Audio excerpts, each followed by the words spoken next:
안녕하세요. 오늘은 구조방정식 모형 분석 실습 두 번째 시간으로 매개 효과 분석과 조절 효과 분석에 대해서 실습을 하도록 하겠습니다. 먼저 매개 효과 모형을 구성을 할 건데요.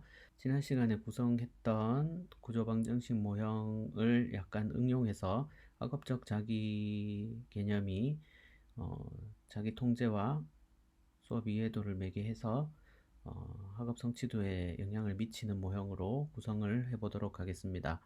먼저 명령문을 한번 살펴보시면 데이터 파일 그리고 모형에 포함된 변수 그리고 사용하는 변수 지난번에 사용했던 명령문을 약간 수정해서 학업적 자기 개념 문항들만 문항 묶음으로 두 개의 지표 변수를 만들었습니다.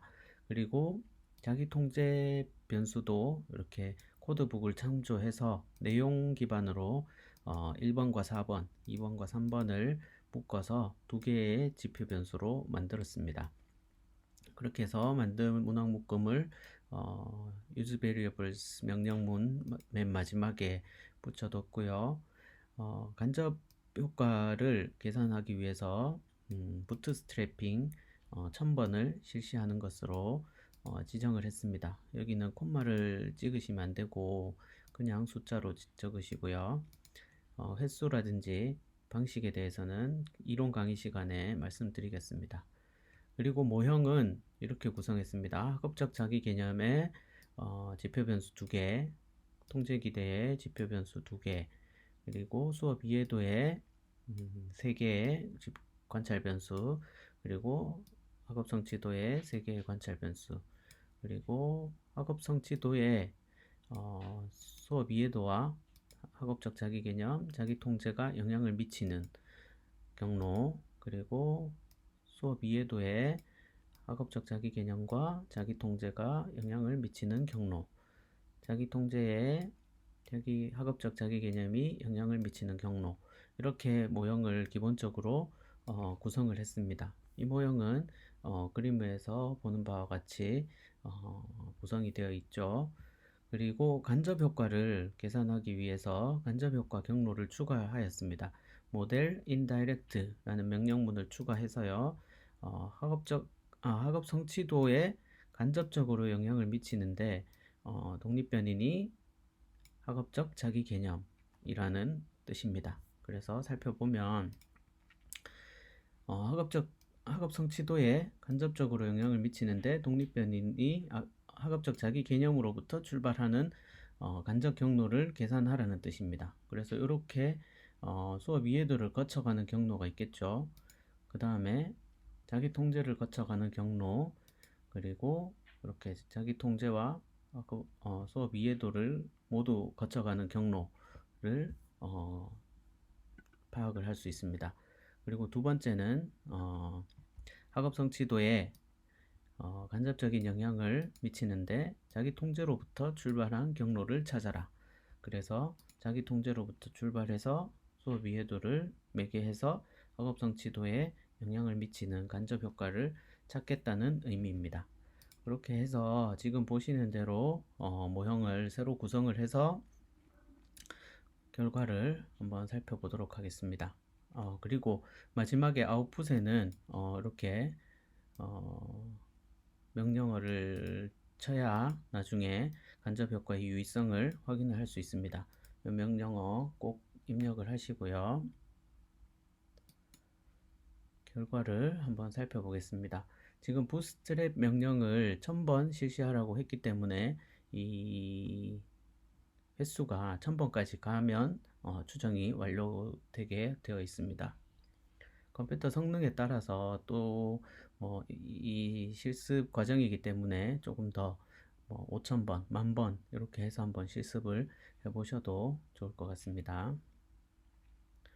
결과를 보시면 먼저 적합도를 한번 보시고요. 적합도가 대체로 양호한 것으로 이렇게 보여집니다. 그리고 비표준화 개수의 특징, 자, 학업성 지도에 영향을 미치는 각 변인들의 특징. 자기 통제는 학업성 지도에 직접적인 영향을 주지는 않는 것으로 이렇게 나타났네요. 그리고 수업 이에도 자기 통제에 이렇게 영향을 미치는 비표준화 회귀 계수를 확인했습니다. 그리고 표준화 회귀 계수도 한번 확인을 해 보시고요. 학업적 자기 개념이 학업성 지도에 약간 부정적인 영향을 주는 이런 내용도 있으니까 한번 잘 참고를 하시고, 밑으로 내려가시면 이 내용이 이제 추가가 되었습니다. indirect 명령을 사용했기 때문에 이 내용이 추가가 됐는데요. 비표준화 계수에서 학업적 자기 개념을 독립 변인으로, 학업성 지도를 종속 변인으로 하는 모든 간접 경로를 담고 있습니다. 그래서 총 효과는 이렇게 8.042가 되고요. 간접 효과는 이렇게 됩니다. 간접 효과가 더 크고 총 효과가 작은 이유는 직접 효과가 학업적 자기 개념에서 학업성 지도에 미치는 직접 효과가 마이너스이기 때문에 여기서 이제 간접 효과와 직접 효과를 계산을 하면 총 효과가 이렇게 계산이 되겠죠. 그리고 학업적 자기 개념에서 자기 통제를 매개해서 학업성 지도에 미치는 영향, 유의하지는 않은 것으로 이렇게 나타났습니다. 그리고 학업적 자기 개념이 수업 이해도를 매개해서 학업성 지도에 미치는 영향, 유의한 것으로 보이고요. 학업성 지도가 자기 통제, 수업 이해도, 학업성 지도를 매개해서 영향을 미치는 경로는 유의한 것으로 이렇게 나타났습니다. 자, 보시고요. 그 다음 자기 통제가 학업성 지도에 미치는 효과를 보면 그 총 효과가 이렇게 9.671로 나왔고 간접 효과가 그것보다는 작은 것으로 나타났습니다. 그러면 간접 효과와 직접 효과를 더해서 총 효과가 나타나겠죠. 간접 효과는 유의하지만 직접 효과는 유의하지 않은 것으로 나타났습니다. 그래서 자기 통제는 학업성 지도에 직접 영향을 주지는 않고 수업 이해도를 매개해서 학업성 지도에 영향을 미치는 완전 매개를 한다. 그렇게 보시면 되겠습니다. 표준화 회귀 계수도 한번 살펴보시고요. 그 다음에 살펴볼 것이 이 confidence interval입니다. 아까 명령어 마지막 부분에 C interval이라고 명령어를 입력했습니다. 그래서 이 신뢰 구간이 나오는데요. 신뢰 구간에서 이 5% 상위 2. 하위 2.5, 상위 2.5%를 포함하는 95% 신뢰 구간에 어떤 0이 포함되지 않으면 유의하다고 그렇게 판단을 하거든요. 그래서 마이너스가 이렇게 있을 경우에는 이까지가 다 마이너스고 0을 포함하지 않기 때문에 이 학업적 자기 개념이 학업성 지도에 미치는 영향이 유의하다. 이렇게 보는 겁니다. 간접 효과에서도 마찬가지로 그 내용이 나타납니다. 여기서 C 인터벌에서 이제 토탈 인다이렉트, 스페시픽 인다이렉트 이렇게 해서 간접 효과도 이렇게 95% 신뢰 구간 안에서 유의한지 확인을 할 수가 있죠. 그래서 0을 포함하는 경우 이런 경우에는 지금 0을 포함하기 때문에 유의하지 않다. 이렇게 볼 수 있습니다. 그리고 나머지는 유의한 것으로 그렇게 나타났고, 마지막에 자기 통제가 학업성 지도에 미치는 영향이 0을 포함하고 있기 때문에 유의하지 않다. 다시 올라가서 확인을 해 보겠습니다.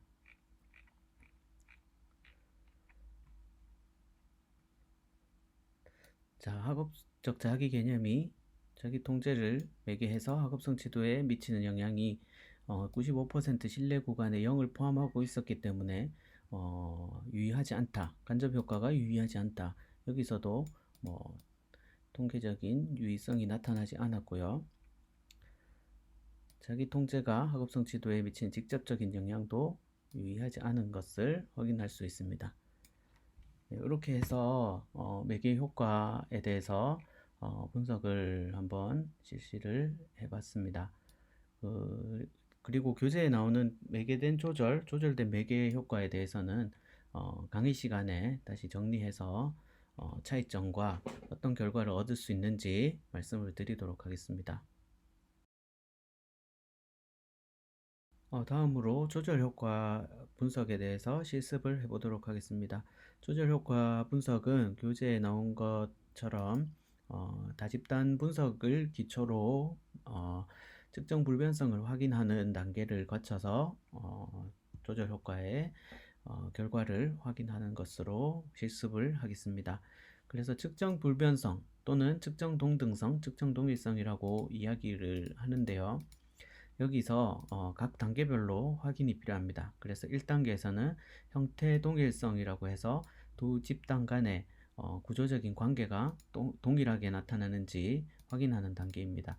여기서는 아무런 제약이 없이 집단만 구분해서 분석을 하고요.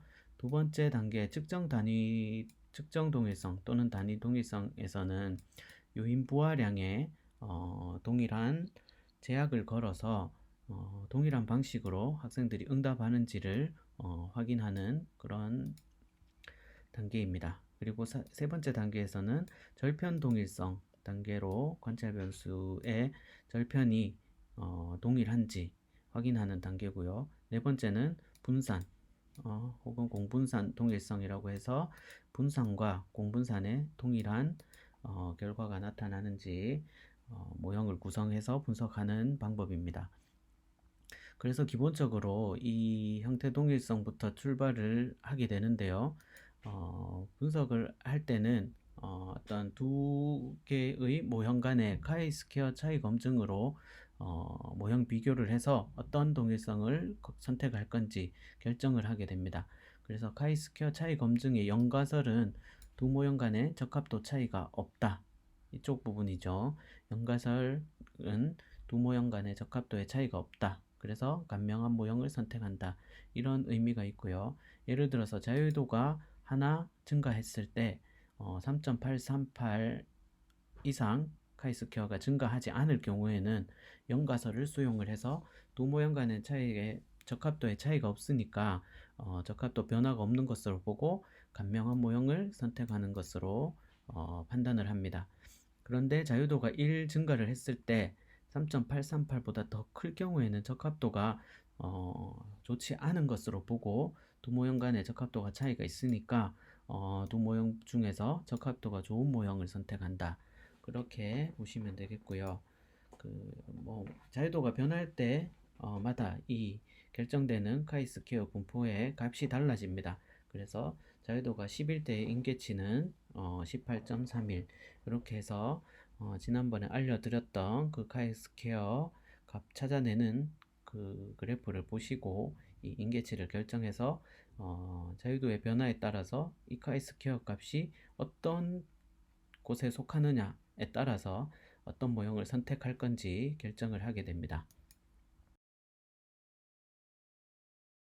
형태동일성 모형에 대해서 먼저 실습을 해보도록 하겠습니다. 형태동일성 모형의 구성은 보시는 것과 같습니다. 차이점은 그룹핑이라는 명령문을 써서 성별 1은 남학생, 2는 여학생으로 지정을 했습니다. 이렇게 집단이 두 개가 돼서 이제 다집단 분석 조절 효과라고 이야기를 하죠. 이 변수 define 한 것은 동일하고요. 여기서는 경로 모형은 설정을 하지 않았고 측정 모형에서 분석을 합니다. 그래서 남학생 모델에서는 학업 자기 개념, 통제 기대, 수업 이해도, 성취도에 대한 측정 모형, CFA 모형이라고 하죠. 측정 모형을 구성을 했고요. 각 관찰 변수들에 대한 평균을 추정하는 명령문, 그리고 잠재 변수의 평균을 0으로 고정하는 명령문을 사용을 했습니다. 그리고 여학생 모델에서도 측정 모형을 그대로 사용했고요. 그 지표 변수의 평균 그리고 잠재 변수를 0으로 고정하는 것을 명령문으로 사용을 했습니다. 여기서 뜻하는 것은 남학생 모형에서 특정 모형을 추정을 하고 그 다음에 지표 변수의 평균도 구하라는 뜻이고요. 여학생 모형의 여학생 자료를 가지고 또 이 특정 모형에 대한 값을 산출하고 지표 변수에 대한 평균을 구하라는 뜻입니다. 그래서 모형 구조는 또 동일하나 이런 평균이라든지 이 요인 부하량 같은 것들은 모두 제약 없이 각각의 자료로 추정을 하라는 뜻입니다. 그래서 형태가 동일한지를 먼저 확인을 하겠죠. 그래서 제약이 가장 적은 모형입니다. 분석을 한번 해보겠습니다. 분석을 하면 적합도가 이렇게 나오죠. 적합도가 대체로 양호한 것을 볼 수 있습니다. 그리고 나머지 값 비표준화 회귀 계수를 이렇게 살펴보면 요인 부하량, 그 다음에 각 잠재 변수 간의 공분산 이런 것들이 산출이 되었고요.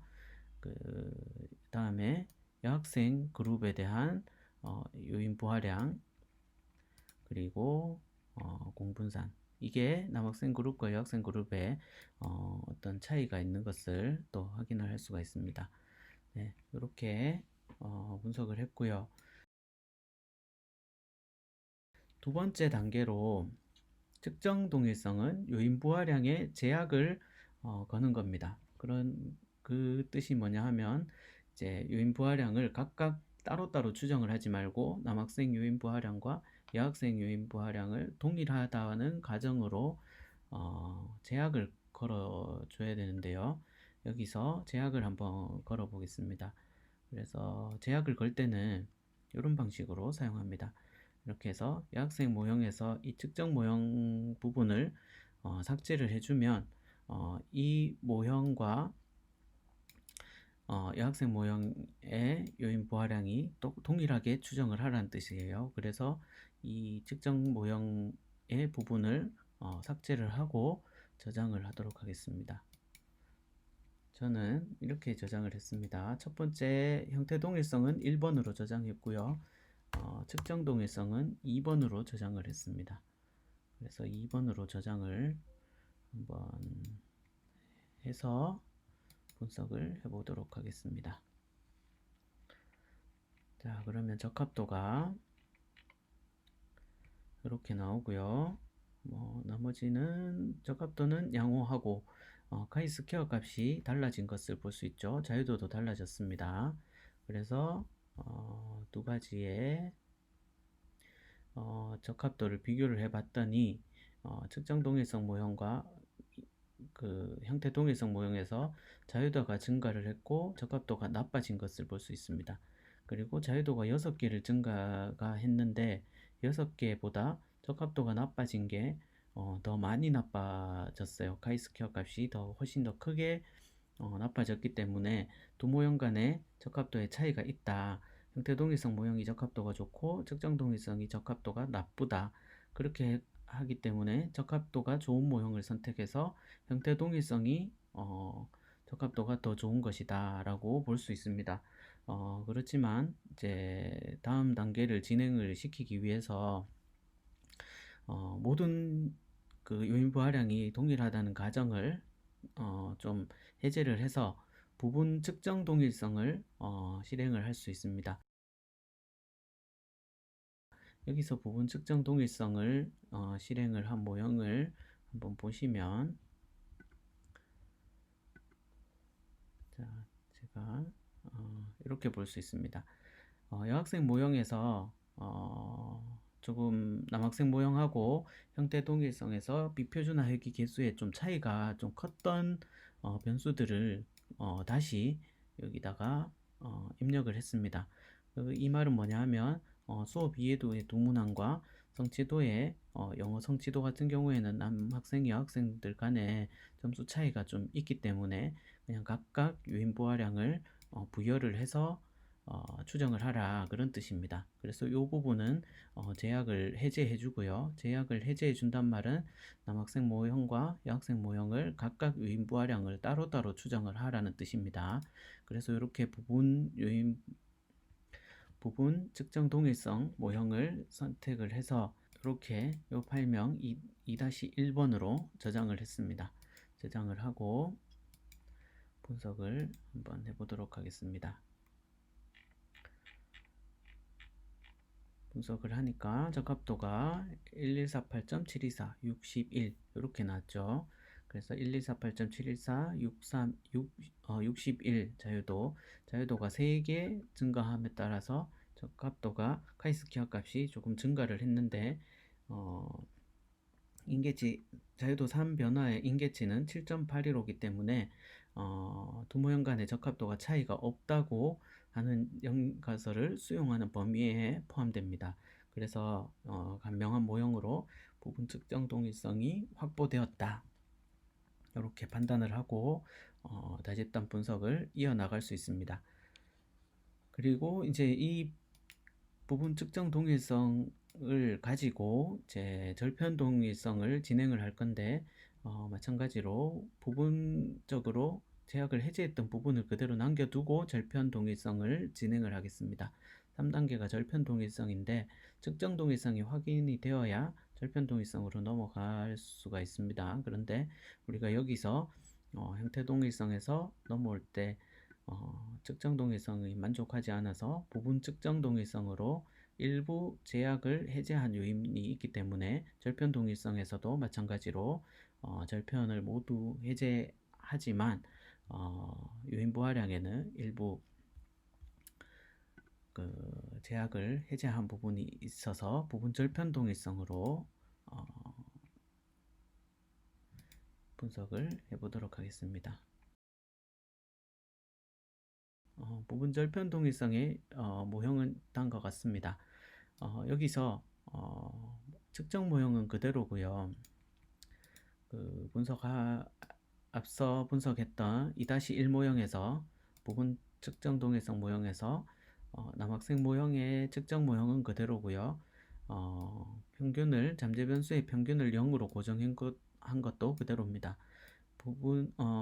즉 요인 부하량이 일정 부분 제약을 해제한 것도 동일하고요. 여기서 다만 사라진 게 지표 변수들의 평균을 구하는 항목이 사라졌습니다. 그래서 둘 다 평균을 구하는 항목이 뺐기 때문에 평균을 똑같이 추정하라라는 뜻이에요. 그래서 아까 측정 동일성에서는 평균을 각각 추정을 했었는데 절편 동일성에서는 절편을 똑같이 두 개의 차이를 두지 말고 똑같이 제약을 걸어서 분석하라는 뜻입니다. 그래서 한번 결과를 살펴보도록 하겠습니다. 적합도가 이렇게 됐고요. 나머지 적합도 확인하시고 적합도를 보니까 상당히 많이 카이스케어가 증가한 것을 알 수 있죠. 자유도가 10개 증가한 거에 비해서 카이스케어 값이 너무 많이 커졌기 때문에 두 모형 간의 차이가 있다. 적합도가 많이 나빠졌다. 그렇기 때문에 적합도가 좋은 모형을 선택해라. 그래서 이 분석 모형에서는 부분 절편 동일성이 기각되고 부분 측정 동일성까지만 만족된 것으로 그렇게 판단을 하고 잠재 평균 비교를 하지 못하는 그런 모형임을 판단을 하였습니다. 더 이상 진행을 못하고요. 여기서 측정 모형에 대한 측정 동일성은 멈추도록 하겠습니다. 경로 개수 동일성 모형은 앞서 실습했던 다집단 측정 모형 분석을 기반으로 할 수도 있고요. 경로 모형에서 따로 실시를 할 수도 있는데 지금 이렇게 구성이 된 모형이 측정 모형하고 동치 모형이기 때문에 동치 모형은 또 이론 강의 시간에 말씀드리겠습니다. 그래서 부분 측정 동일성 모형, 부분 측정 동일성 모형이 최종적으로 선택된 모형이라서 부분 측정 동일성 모형을 기준으로 경로에 제약이 없는 모형을 만들어서 실습을 하도록 하겠습니다. 앞서 실습했던 2-1번 부분 측정 동일성 모형에서 추가된 부분은 이 부분입니다. 경로 모형을 여기다가 설정을 했습니다. 그래서 남학생 집단의 측정 모형을 구성을 하고요. 그 다음에 지표 변수의 평균, 잠재 변수를 평균을 0으로 고정해주는 변수, 그리고 여학생 모델에서 일부 요인 부하량의 제약을 해제한 측정 모형, 그리고 평균을 측정하는 명령문, 그리고 잠재 변수를 0으로 고정하는 명령문, 이 사이에 구조 모형을 입력을 했습니다. 이 구조 모형은 앞서 실습했던 매개 모형의 구조와 동일합니다. 여기선 제약을 한 번씩 입력을 하기 위해서 이렇게 따로따로 분리해서 입력을 했고요. 이 방식대로 입력을 해서 파일을 따로 저장을 한번 해보시기 바랍니다. 저는 멀티그룹 SEM 2-1로 저장을 했습니다. 저장을 하시고요. 이렇게 되면 두 모형의 측정 모형을 동일하게 측정을 하라. 그렇지만 이 세 가지 지표 변수에 대한 요인 부하량은 제약을 해제해라. 그런 뜻이고요. 구조 모형에 대해서는 각각의 경로 개수를 따로따로 제약 없이 추정을 하라. 두 모형 간의 경로 개수 간에는 차이가 있을 것이다 라는 가정하에 분석을 하는 것입니다. 결과를 한번 확인해 보도록 하겠습니다. 결과를 확인해 보면 부분 측정 동일성 모형의 적합도하고 동일하게 이렇게 나타나죠. 그래서 부분 측정 동일성에 나온 적합도가 그대로 이렇게 되어 있고요. 경로 모형에 제약이 없는 모형, 그러니까 두 집단 간 경로 개수에는 각각 차이가 있다는 그런 뜻입니다. 그리고 모든 경로에 제약을 한번 걸어 보겠습니다. 모든 경로에 제약을 건 모형은 이렇게 제가 미리 한번 입력을 해 봤는데요. 제약을 건다는 뜻은 두 개의 똑같은 경로에다가 같은 문자열을 입력을 하는 것입니다. 그래서 학업적 자기 개념이 2의 2에 미치는 경로를 A라고 이렇게 동일하게 지정을 했고요. 그러면 동일한 경로 개수다 라고 인식을 하는 겁니다. 그래서 A, B, C, D, E를 여기서 나오는 것처럼 A, B, C, D, E, F 경로를 각각 동일하게 남학생 집단과 여학생 집단의 경로에 고정을 시켰죠. 제약을 걸어서 분석을 해보도록 하겠습니다. 이거를 이렇게 입력을 하시고 제약을 걸고 입력을 하시고 저는 뒤에 모두 제약을 걸었다고 표시를 했습니다. all이라는 단어를 써서 파일을 저장을 했고요. 분석을 해보면 적합도가 나타나겠죠. 적합도가 이렇게 나타났습니다. 1207.953 자유도는 67, 이렇게 해서 1207.953의 자유도는 67로 해서 자유도가 6개 증가한 거에 비해서 카이스퀘어 값이 많이 증가를 해서 적합도가 나빠졌기 때문에 임계치를 넘어서 적합도가 좋은 모형을 선택을 하게 되었습니다. 그래서 제약이 없는 모형을 선택을 했고요.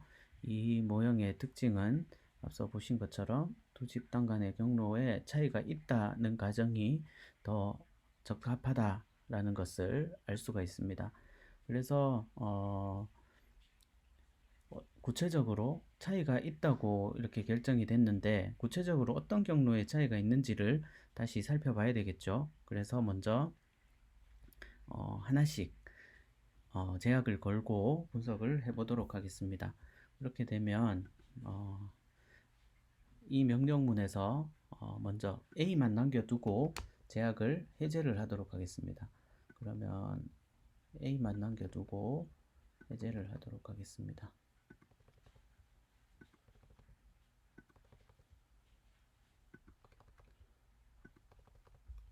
그래서 이 파일의 이름은 뒤에다가 A 이렇게 해서 저장을 하겠습니다.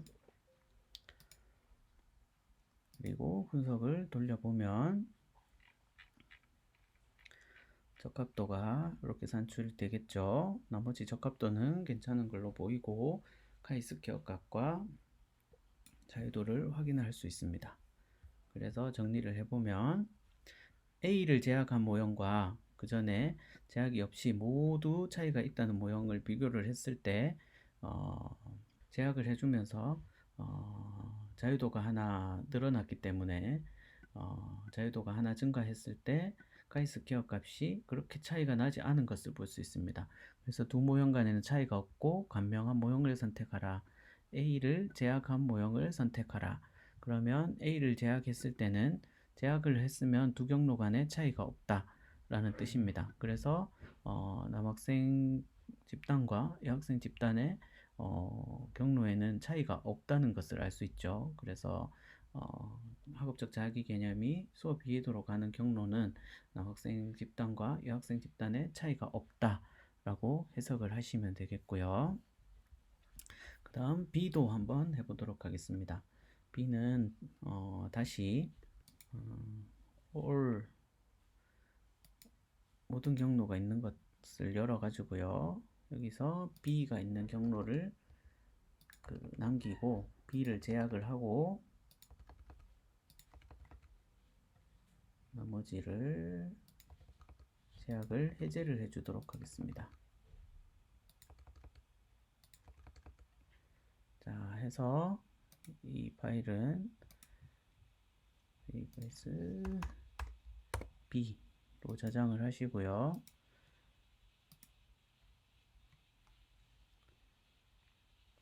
돌려보시면 적합도가 이렇게 1152.333 62 이렇게 나오죠. 그래서 B를 제약한 모형도 자유도가 1 변화했을 때 적합도가 인계치 안에 그러니까 적합도가 그렇게 차이가 나지 않는다. 그래서 간명한 모형을 선택한다. B 같은 경우에도 제약을 걸었을 때 적합도가 나빠지지 않았기 때문에 남학생, 여학생 간의 경로 간의 차이가 없다라고 해석을 하시면 됩니다. 그래서 제약을 건 모형들이 이렇게 나오고요. 나머지 C, D, E, F 중에서 그러면 카이스퀘어 값이 인계치보다 커져서 두 경로 간에는 제약을 해주지 않는 것이 적합하다. 그러니까 차이가 있다고 보는 것이 어떤 경로에서 차이가 나타났는지를 한번 실습을 해서 그 차이가 나는 경로에 대한 아웃풋만 과제로 제출을 하시면 되겠습니다. 오늘은 매개효과 조절 효과에 대해서 실습을 했고요.